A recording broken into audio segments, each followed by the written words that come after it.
Bon matin, bienvenue dans mon studio. Aujourd'hui, on va faire une peinture semi-abstraite. C'est comme un paysage abstrait. Et puis, c'est inspiré par le travail d'une artiste de Cagliari qui s'appelle Sue Contini. C'est C-O-N-T-I-N-I. Allez voir son site internet, c'est à suecontini.com. Alors, sur la photo en noir et blanc, on ne voit pas très bien les couleurs, mais c'est beaucoup de bleu, beaucoup de vert. Puis dans les zones pâles, là, on est dans le jaune blanc, un petit peu jaune citron.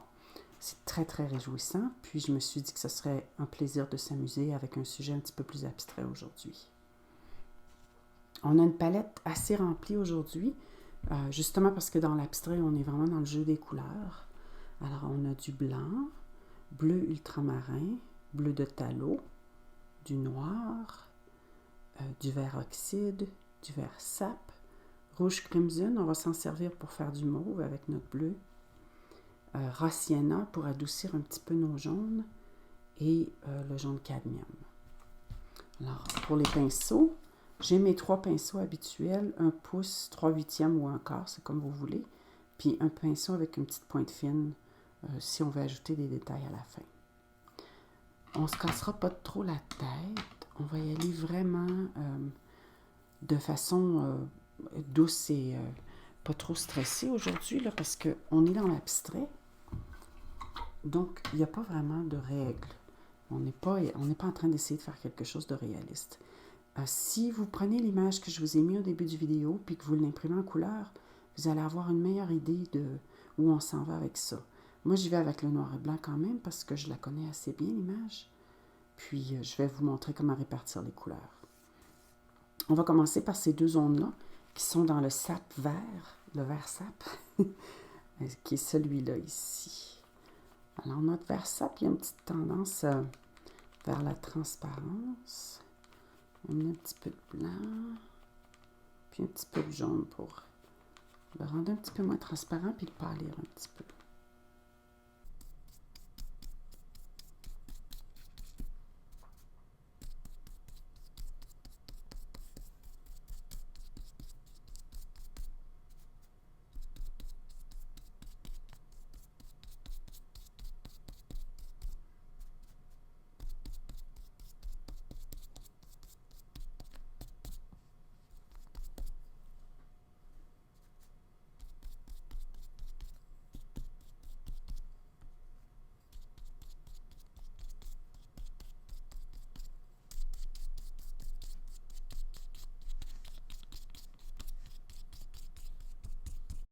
OK, on va aller jouer dans nos autres couleurs.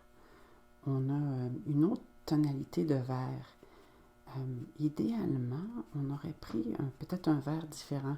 Mais là, j'y vais vraiment avec la liste que je vous ai fournie sur mon site internet, là, la liste de départ, donc toutes vos couleurs de base.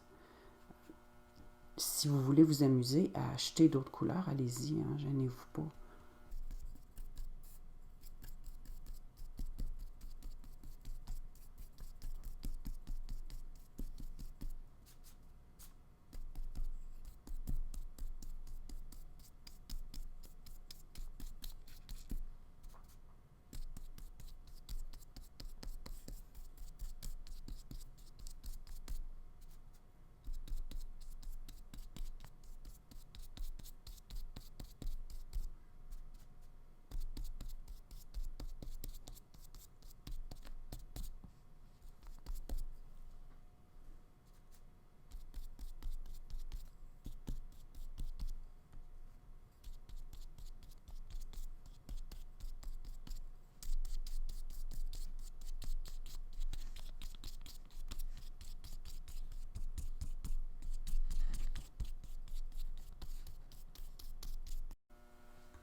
Je suis pas mal certaine que je respecte pas vraiment la technique de Sue, mais on en a parlé plusieurs fois de ça. C'est pas notre objectif. On s'inspire de l'œuvre de l'artiste juste pour s'amuser.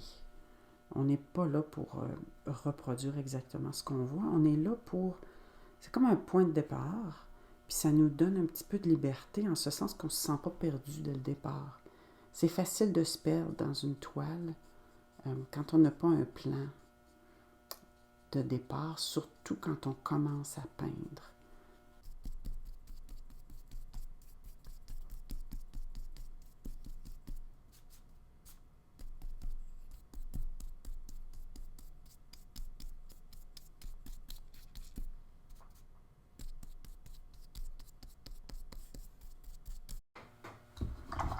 Je vais y aller avec mes bleus. On va jouer vraiment entre toutes les couleurs. On va passer du vert au bleu, du bleu au vert. On va faire des allers-retours comme ça. Là, on va y aller avec notre bleu. On va y aller carrément avec celui-là pour commencer. Là, je sais que je ne vous montre pas ma guenille, parce que j'en ai pas, je me suis sur mon chandail. Mais à la maison, ça vous prend quand même une petite guenille ou un petit morceau de tissu pour essuyer votre pinceau.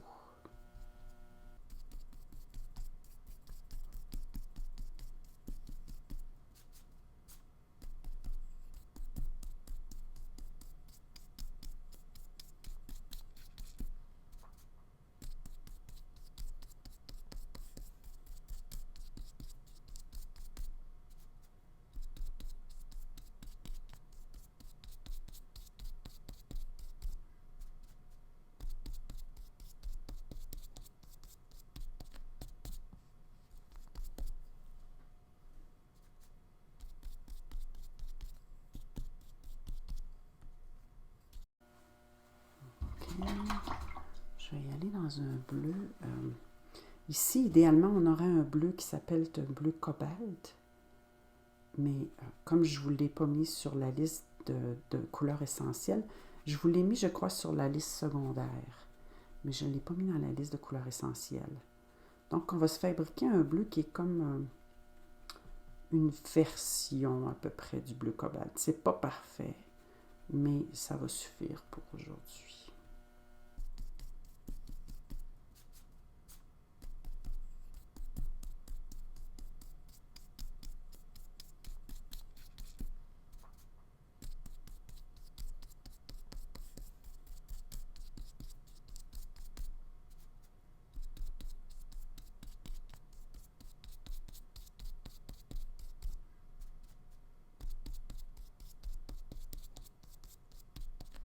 Je vais retourner vers mon verre. Je vais aller déposer des verres assez foncés. Puis en fait, je vais le contaminer un petit peu avec le bleu.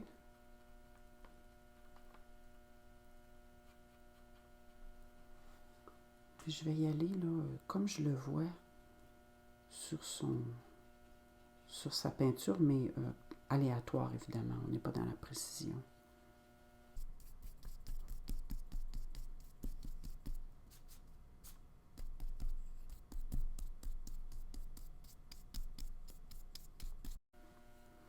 Je crois que Sue, quand elle travaille, elle fait beaucoup de... Elle dépose la peinture, elle l'enlève, elle revient par-dessus, puis elle fait ça peut-être comme plus par étapes, là. Peut-être qu'elle travaille plusieurs toiles en même temps. Puis c'est vraiment un instinct, là. Elle travaille beaucoup par instinct au niveau de déposer ses couleurs. Alors là, on n'est pas tout à fait dans ça. On est plus, on y va directement, on fait ça dans un jet plutôt que de faire des allers-retours entre plusieurs toiles. Fait que ça ne nous donnera pas le même effet, mais c'est pas grave.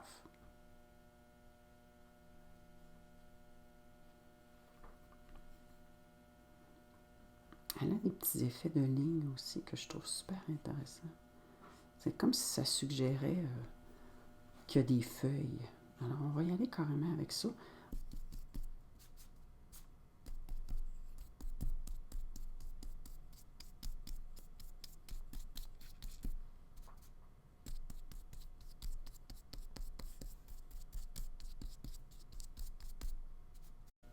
Je vais changer de pinceau. On va s'essayer avec celui-là, voir. Je ne travaille pas souvent avec ce pinceau-là. Mais je veux voir si la qualité de mes lignes va être peut-être un petit peu plus intéressante, puis un petit peu plus précise. Puis je vais faire des petits cercles. C'est ça qui m'incite à prendre ce pinceau-là.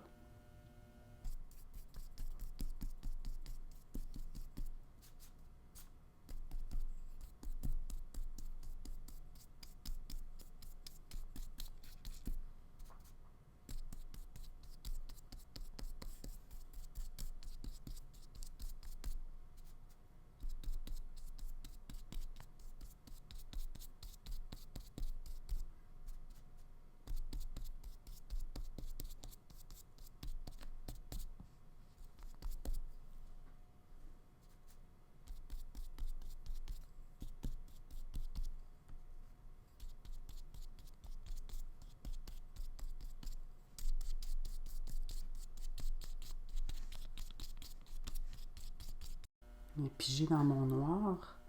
Parce que là, je veux des éléments de contraste assez forts.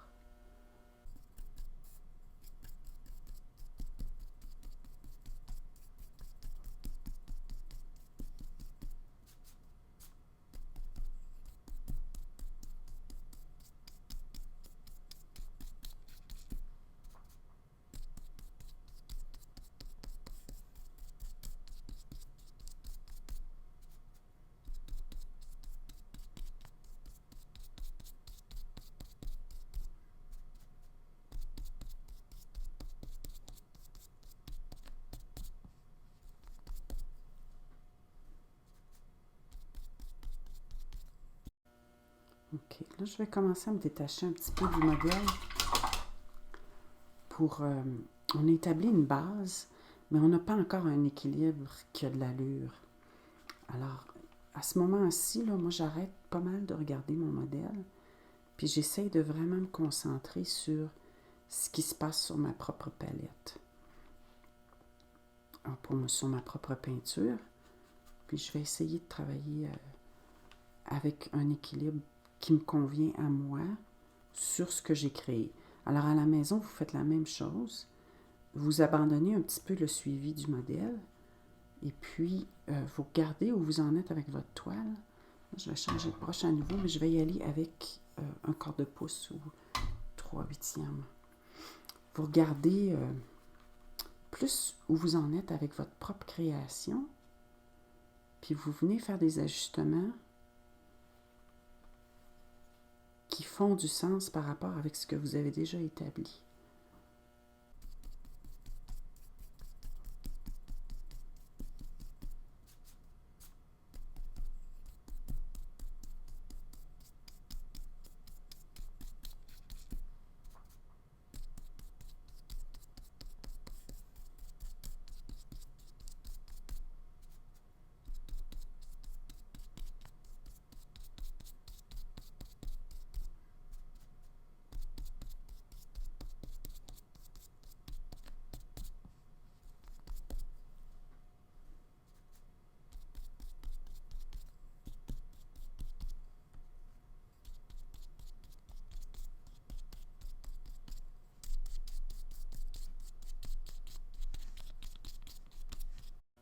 Je me suis fait un petit turquoise. Vous le voyez, hein? J'ai pris du tallow bleu, du jaune et du blanc. Ça nous donne un petit turquoise assez éveillé.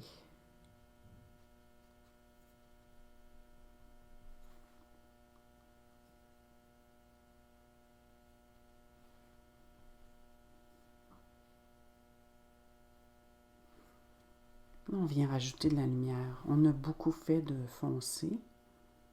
Alors, je trouve que c'est le temps de revenir puis de se rajouter des petites zones un petit peu plus pâles.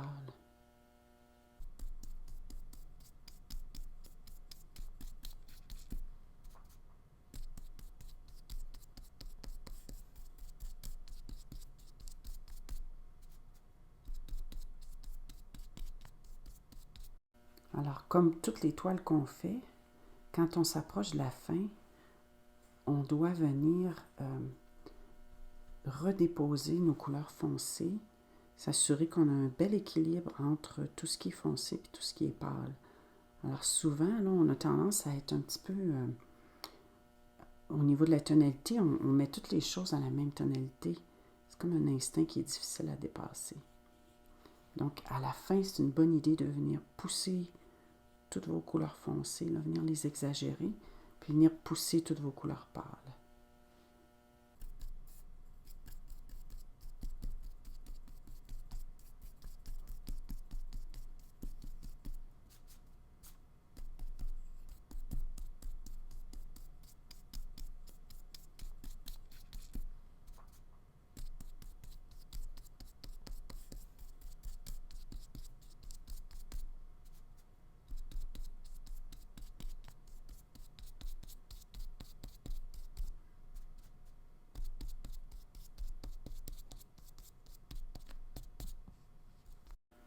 Alors, je sais qu'il y a beaucoup de gens qui pensent que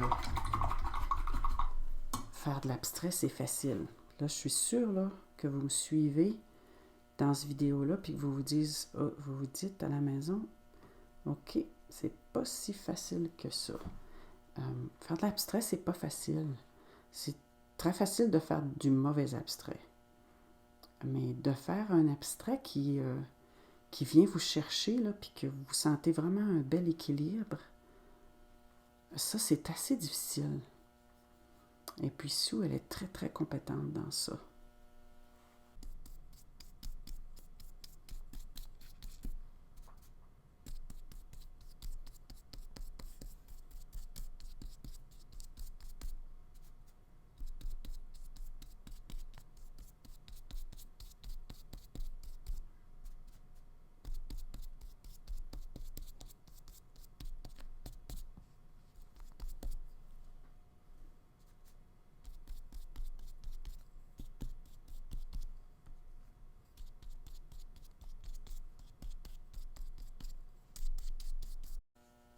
Quand vous avez établi des lignes comme ça, c'est le fun après de revenir puis d'essayer de créer des zones de couleur dans vos lignes.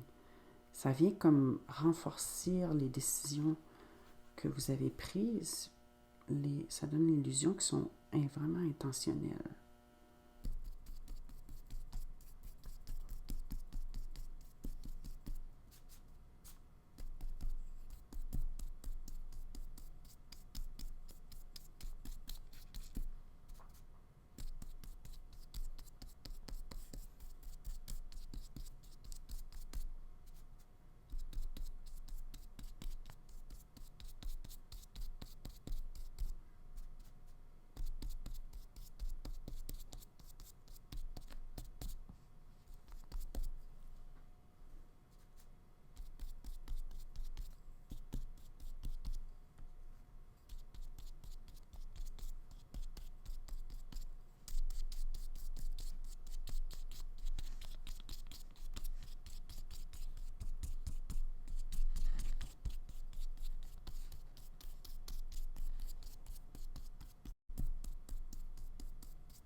Vous voyez vraiment là, que je suis dans le stage de finition où je vais simplement...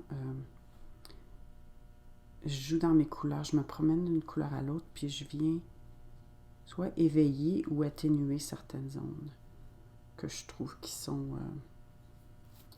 ont besoin de un ou de l'autre. On a presque fini. Il manque, elle a une petite touche de mauve. On va y aller avec ça, ça va nous... Des fois, à la fin, là, quand il vous manque juste un petit quelque chose, c'est pas une mauvaise idée de sauter complètement dans une couleur qui devient comme un élément de surprise.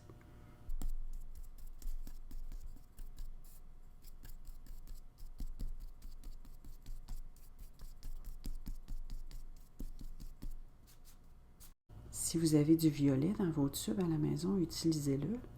Ça va vous donner un mauve qui est beaucoup plus pur.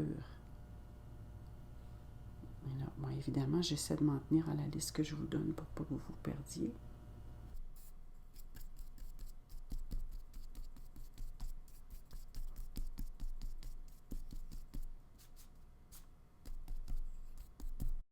Je vais revenir avec mon petit pinceau. Puis je vais me rajouter juste des petites touches.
Des fois, quand on joue dans une couleur, comme là, j'ai joué beaucoup dans le vert, fait que je trouve que j'ai perdu un petit peu de mon bleu, fait que je viens de ramener.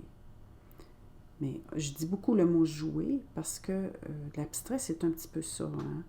C'est de suivre votre instinct, d'écouter ce que votre toile vous dit, puis d'essayer de vous garder, surtout dans votre tête, là, relax, détendu, puis de faire confiance à où vous vous en allez avec votre projet. C'est pas nécessaire d'avoir toutes les réponses dès le début. Là. Vous y allez, vous peignez, jusqu'à temps que vous soyez heureux de l'équilibre que vous avez atteint. Puis des fois, ça peut vouloir dire revisiter votre toile le lendemain. Parce que vous pensez que vous êtes heureux, puis vous regardez ça le lendemain matin, puis vous vous dites « Oh, c'est vraiment pas ce que je pensais que c'était. » Ça arrive.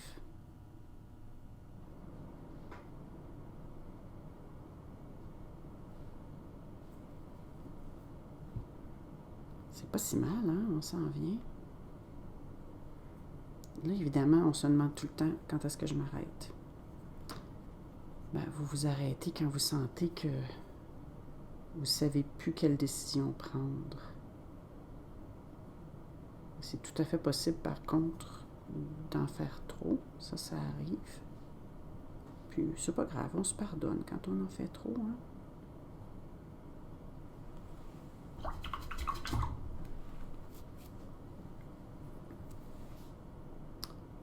Ben, je pense que je vais juste les rajouter des blancs purs.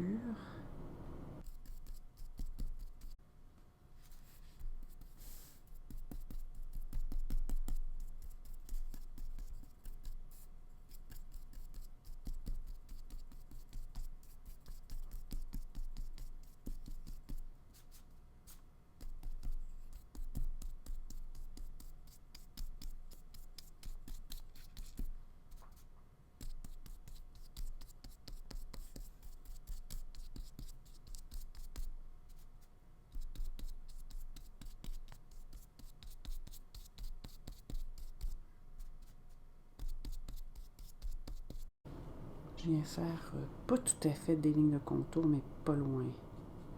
Juste pour m'aider au niveau de mes formes.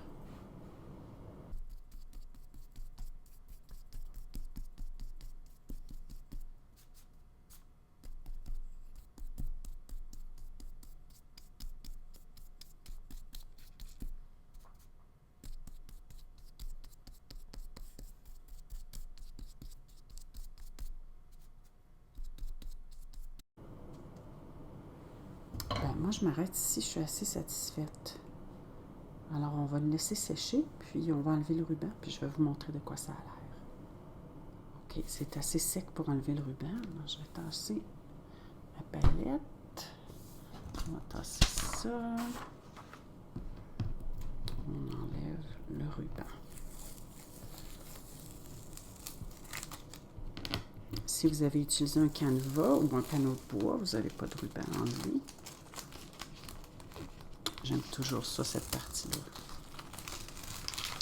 Quand on a une petite bordure autour de notre toile, tout d'un coup, elle a l'air plus finie. C'est comme de la magie. Voilà, c'est notre peinture abstraite ou semi-abstraite. Elle appelle ça des paysages en abstraction. Alors, on voit que c'est comme un petit peu du feuillage, mais c'est vraiment rien de défini. Alors, allez voir son site internet, elle fait des superbes paysages, elle fait des abstraites qui sont aussi superbes. Donc, c'est suecontini.com et c'est une artiste de l'Alberta. J'espère que vous avez aimé le projet et puis je vous vois dans mon studio pour notre prochaine aventure. Merci.